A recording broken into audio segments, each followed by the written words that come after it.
how's it going, guys? Dylan from Luxury Lives On. I am teaming up with Zent again today. This particular car is, well, it seems like a rather common car, but I promise you it isn't. This is a 944, a mass-produced Porsche, but it is the Turbo S Silver Rose Edition. They only made about 1,000 Turbo S's, 381 Silver Rose Editions. And you got two things. Let's focus on the Turbo S first. With the Turbo S, it was Race to Ride from the Turbo Cup series, racing series. And what you got was a hardened steel gearbox. You got adjustable Coney springs for ride height and tension. You got a larger turbo and a lot of other race components from the actual Turbo Cup car. So it was actually faster than the comparable 930 Turbo, the 911, partly because this is a 50-50 weight distribution. It's got about 260 horsepower, but they weigh just under 3,000 pounds. So they're obviously very, very light, so there's a good power to weight. So that is what you got with the race components as far as a Turbo S. They made it just for 1988. And then you come down to Silver Rose. So right now it's not helping me, but depending on the light, you get a bit of a pink tint to the paint, and that's where the Silver Rose kind of comes from. And you get it mainly in the interior. This is really the fun part. This is the love or hate it interior. I happen to love it. It's very quirky, but it's basically this plaid. And there's an interesting story behind the plaid. So when we got the car, this isn't exactly a spring chicken. It's got 200,000 miles, but we actually had to repair the seats. They were ripped when we got the car. It's a one owner, they cared about the car, but it was definitely a little bit worn. So what we had to do was kind of find where we get the fabric. I found a place in Germany that originally supplied this to Porsche, and basically I called the guy up and I said, I don't know if you speak English, but I'd love to have this fabric again. And he said, yes, of course, I'll supply you the fabric. That's my German accent. And basically, we got it on. But these wheels are special in the Turbo S as well. So they look like the regular wheels, but they have these little dimples in here as well. And in addition to that, if you look just past the wheel and see the brakes, the Turbo S actually got the 928 brakes. So it actually had a little bit of better stopping power. So all around, the car was just a better 944. And the great thing about these cars is because they're mass produced, you can change a lot of the components on it relatively cheaply.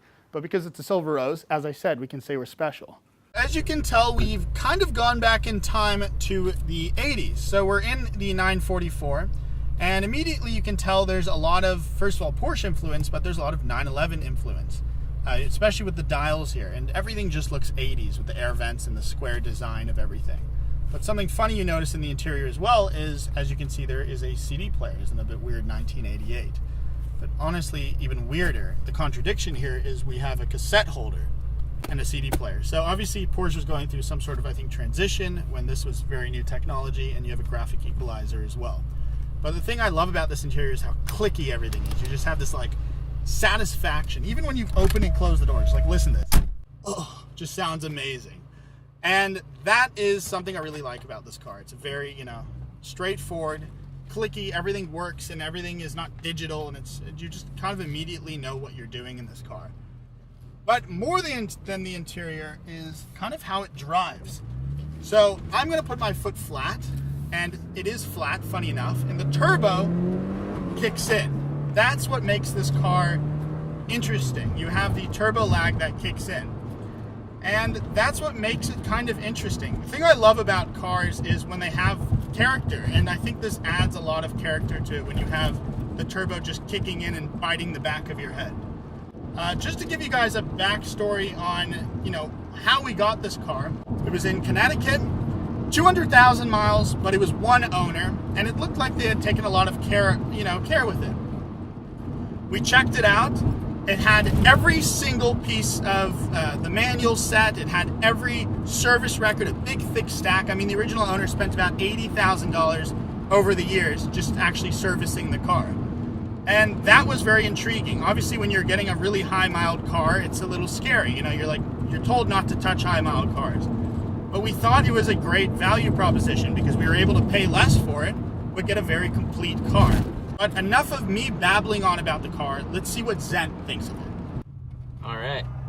So I had the 89, which had all the Turbo S parts on it, but it was not called a Turbo S. Yeah, all the goodies still on it. Yeah, so pretty much the same car. But not a silver rose. Yeah, it's the silver rose is nice, but you know the problem is I'm like every time I sit in the car, I feel like I'm gonna screw the seats up. Yeah. Or like apparently what I saw in the forums with this car is a lot of the guys like gather around and they talk about the plaid. They complain about the plaid. They go around the coffee table and complain. They go, I just replaced my plaid and I put it out in the sun and it immediately faded. So that's the problem with the plaid is it rips and fades. So that's the one So do you problem. keep it under a cover then to avoid that, or? Yeah, so we fold all the seats forward and we have a sun visor.